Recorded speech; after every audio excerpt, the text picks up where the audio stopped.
Welcome everyone to the Hilltop Spiritual Center. My name is Paul Calabro and I'm your practitioner of service for today. Let us now invoke the truth of our lives, whether in times of uncertainty or in times of wholeness and goodness. God is all there is. God is peace. God is wisdom. God is the sunlight in the cloud, the wind in the wave. God is love. And we are that which is love and goodness and truth and peace and all that is good. We are all that is present here and now in this very moment. And so it is. And here is the reading for today, written by John O'Donohue. You have been forced to enter empty time. The desire that drove you has relinquished. There is nothing else to do now but rest and patiently learn to receive the self you have forsaken in the race of days. And so it is. And now here we are in our meditation. Sit comfortably, with back straight, not stiff or tense. Gently feel the sensations of your breath.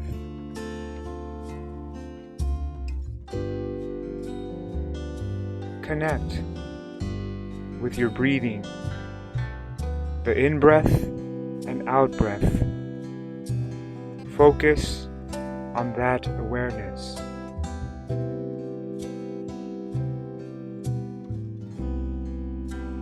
One breath at a time, not overly ambitious, so that you can become at ease. Thoughts and emotions may arise, and that's okay. As soon as you remember, come back to that simple state of awareness. Slowly come back to the awareness of the breath. That is energy, and the awareness becomes stronger and stronger, opening to a choiceless awareness. Notice the images and the sounds arising and passing away. Rest in this state of natural awareness, harmony, and balance. Note your experience, the sensations. Note softly, like a whisper in the mind. When thoughts arise, note thinking, or each breath by its rising and falling. Note the body, like a butterfly landing on a flower. Be soft. Be gentle. Be light.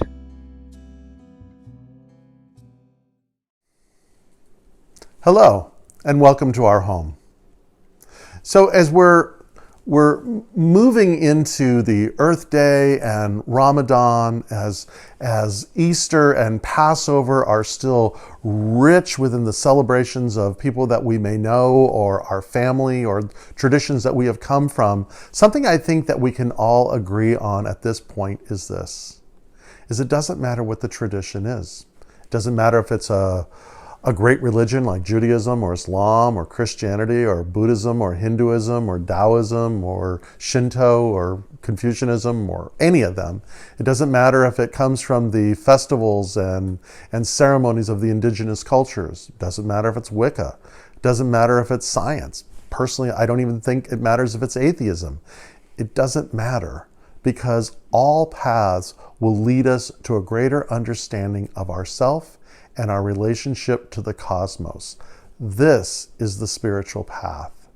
I come from the New Thought tradition, and we believe that the experience of the divine is personal to our own psyche, our own soul, how it begins to experience. And if New Thought teaches us anything, it teaches us this, that we can trust our own intuition. Now, for myself, I find that I love still the stories of Jesus. My traditions come from this. My grandparents came from Italy, and they shared the stories and the rich traditions and the ceremonies and the magic of these things, and they were taught to my mom, who taught them to me. Part of my education was in this thing, and even though I have long since left the confines of these institutions, I continue to go back to these stories, these myths, these legends, these teachings for discernment, for comfort, for a deep sense of connection. One of my spiritual heroes is a man by the name of Pierre Teilhard de Chardin. He was a Jesuit priest. He was a scientist, he was a mystic, he was a theologian, he was a poet, and he was a prophet. But he made a statement once that I've been thinking a lot about. It's so provocative. He asks this question. He says, who will give evolution its own God? Who will give evolution its own God? And I think that's so salient to the world situation that we're in right now, and how we begin to find our way into this new way of being. And I want to explore this theme over the next couple weeks. And I want to begin today by again going back to a Jesus story that is so interesting to me. There's a man by the name of Brian McLaren. He wrote a book called We Make the Path by Walking. And it's a beautiful kind of a year-long journey. And I was reading it the other day, and it sort of reminded me of this story, because,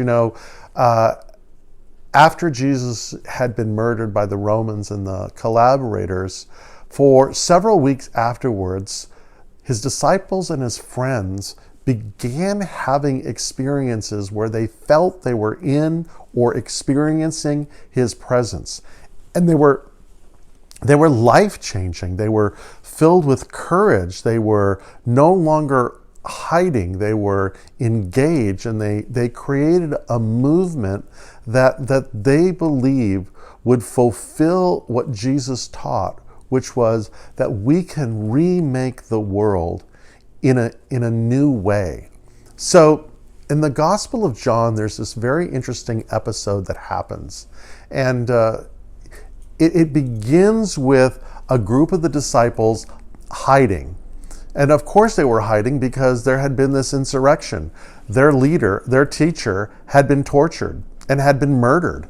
And they were in fear of their life, as well they should have been. Some had fled the city, and others had remained hiding. But in this one, John recounts that they began to have the experience of Jesus being present to them and greeting them in the most traditional way that all Abrahamic traditions say, whether it is Islam or Christianity or Judaism. Shalom. Peace be upon you. And then Jesus, in this episode, there are three things that he does that I think are just really fascinating. And the first is this. He says, as the Father, as that divine presence, as the creator and sustainer of all things, as it has sent me into the world, now I commission you to go into the world. And this is, I think, powerful, because what I think Jesus is saying is the spiritual path is not a path out of the world, but it's a path into the world.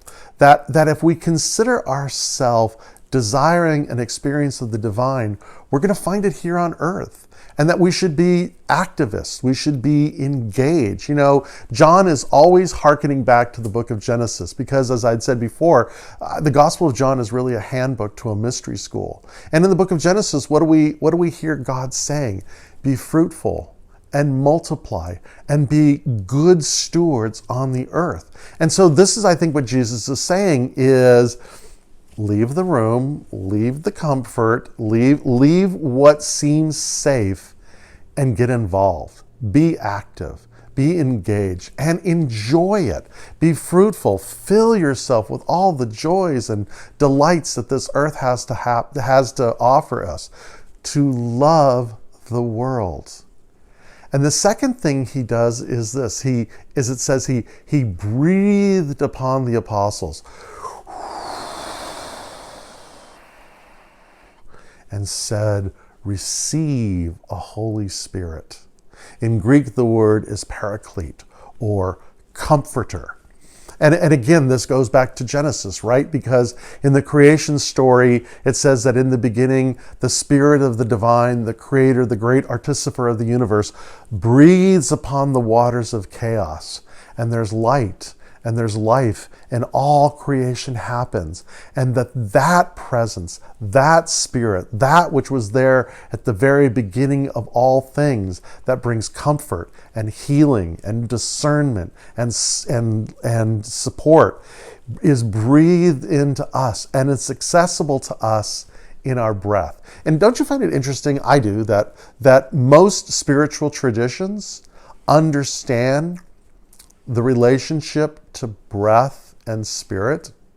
What neuroscience understands is this, is that you can't be breathing and anxious at the same time. And so just practice this for a moment, a deep breath.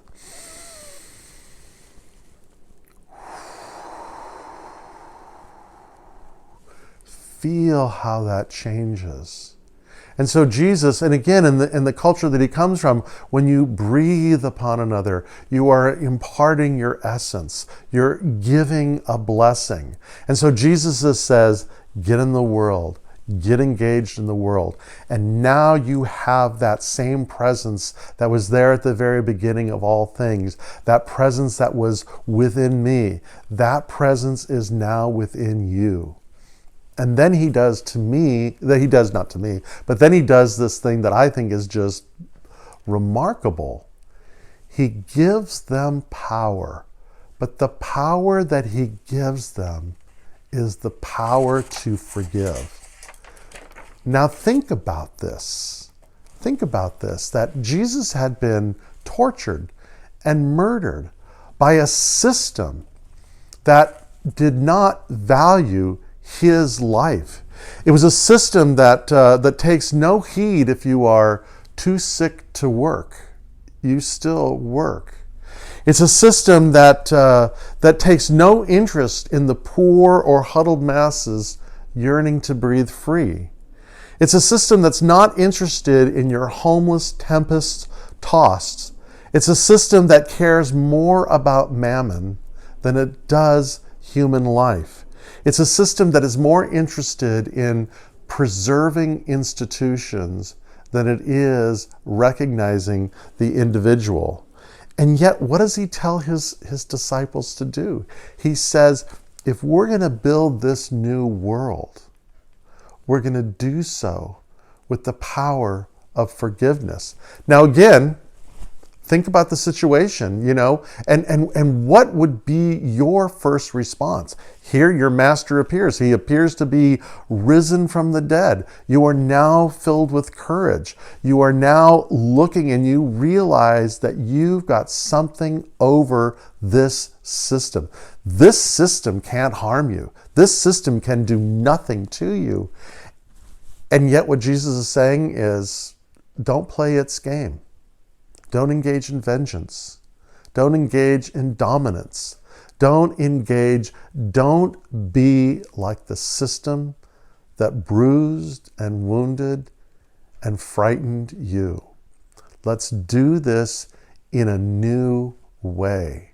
And that's a big thing to take on, and that's something that I've had to sit with this week, because this week was a week, I've got to say, that there was grief, and there was disappointment, and there was sadness of some events that happened, and I wanted to get angry, and I wanted to blame, and I wanted to point fingers, and I wanted to be king and do vengeance and do whatever those. But then I have to remind myself, we're in an opportunity of doing things in a new way. One of the early teachers of New Thought was a woman by the name of Emma Curtis Hopkins. And I was reminded of something that she said this week, where she says, "The world will persist in exhibiting before you what you persist in affirming the world is." That the world will continue to show back to us what we continue to insist that the world is. And something that New Thought teaches, and probably one of its primary tenets, is that thoughts are causative. That as we are shaping our environment, our environment is shaping us. And that, as Emma Curtis Hopkins says again, she says, "The world in which we live is an exact record of our thoughts."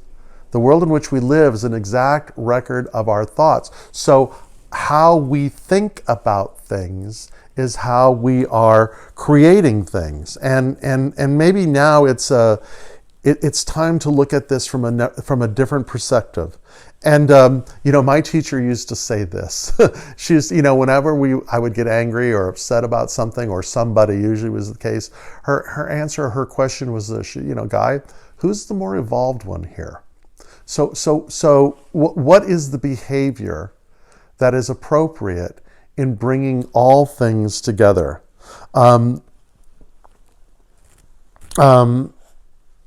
So in this new way that Jesus articulates, there's no room for vengeance. There's no room for getting even. There's no room for dominating. The lens by which we must see the world, the lens in which we will move through the situation that we're in today, is the lens by which we see and experience that we're all in this together. There's a Franciscan sister who also happens to be a neurobiologist and a theologian. Her name is Ilia Delio. And she made this statement that I ponder often. She says, we live in a Big Bang universe, but all of our institutions and all of our systems are Newtonian or earlier at best. Our banking system, our economic system, our government systems, our political systems, our religious systems are all based on this top-down way of approaching things. And really where we're going is a much more inclusive way of doing things. And I think about how this goes, and I want to share with you, which I think for me is the toughest lesson in metaphysics. I have struggled with this since I was initiated in my college years. This is the only thing you have control over, the only thing you can change is yourself. And when we change, everything changes around us. And so what I would suggest this week is for all of us to look at where it's appropriate for us to forgive ourselves. To forgive ourselves for our financial situations. To forgive ourselves for our health. To forgive ourselves for relationships that we may be in. Have you ever used fear and shame and dominance on yourself? So what the mystics teach us is to forgive ourselves, to begin to see ourselves in a new way, to begin to see ourselves in the context that we have been born in love and exist in love, that it's really the only reality about who we are. James Finley, who is a teacher and another mystic, but he gives this statement. I've heard him say this often. He says this and let's frame it by this. This would be impossible to happen because it would be totally contrary to the very nature of the divine itself. But this, if God was to stop loving you, which it couldn't, but let's suppose that if God could stop loving you, you would cease to exist, because it was love that created you. It was love that sustains you. It is love that is luring you into a new future. And it's inviting all of us to participate in this, from this place of love, from this place of forgiveness.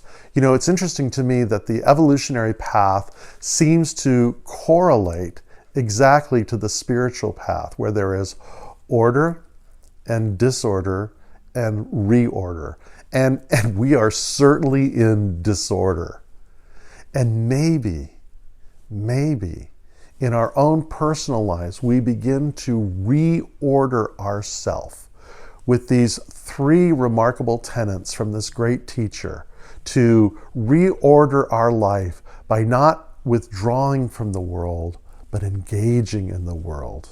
To reorder our life by breathing in the spirit of life and wisdom and consolation and support, and to practice the power of forgiveness to reorder and remake the world in a new way. And so let us pray that prayer, that we open ourselves to know that there is a divine wisdom that guides us, that this same divinity strengthens and supports us, and that daily we are filled with amazement and wonder. And that leads us to a greater insight to who we are and how the world is unfolding. Many, many blessings.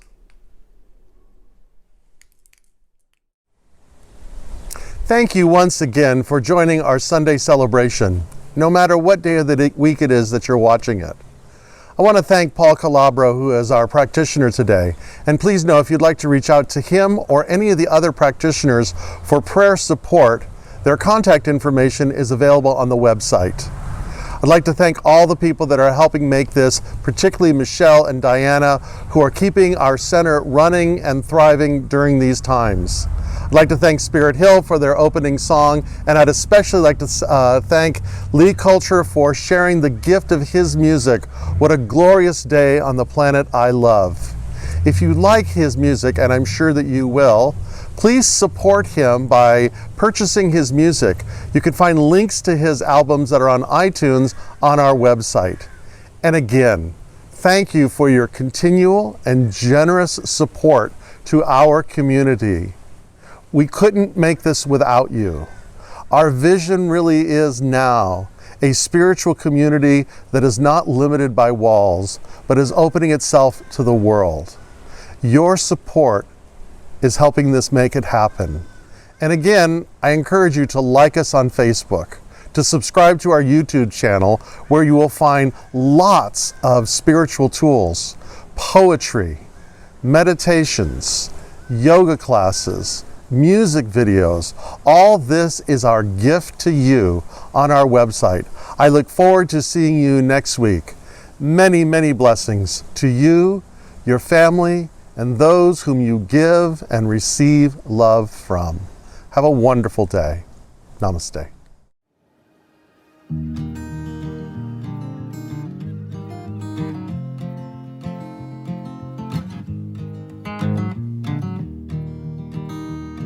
It's a glorious day on the planet I love.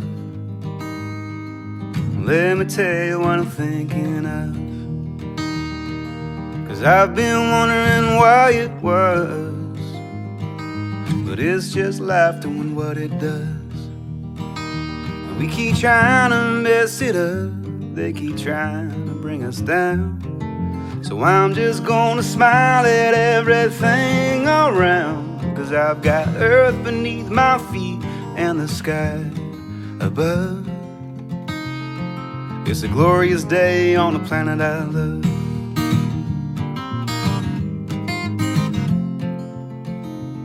And don't tell me about someday somehow, 'cause all I need is right here, right now. I got some rhythm and I got some rhyme. I got my music and I got my mind. We were sinking in circles, imprisoned in the past. Now I'm just gonna be, and I'm free at last, 'cause I've got earth beneath my feet and the sky above. It's a glorious day on the planet I love. Because there's children playing somewhere. How's life on Jupiter? I don't care, no, 'cause we've got lovers just laying there. Oh yeah. Well, I'm no hero, I'm not brave. I'm just tired of being afraid. 'Cause I've been wondering why it was, but it's just life doing what it does. And I've got earth beneath my feet and the sky above. I'm gonna rise above that old push and shove, 'cause I've got earth beneath my feet and the sky above. Ah yeah.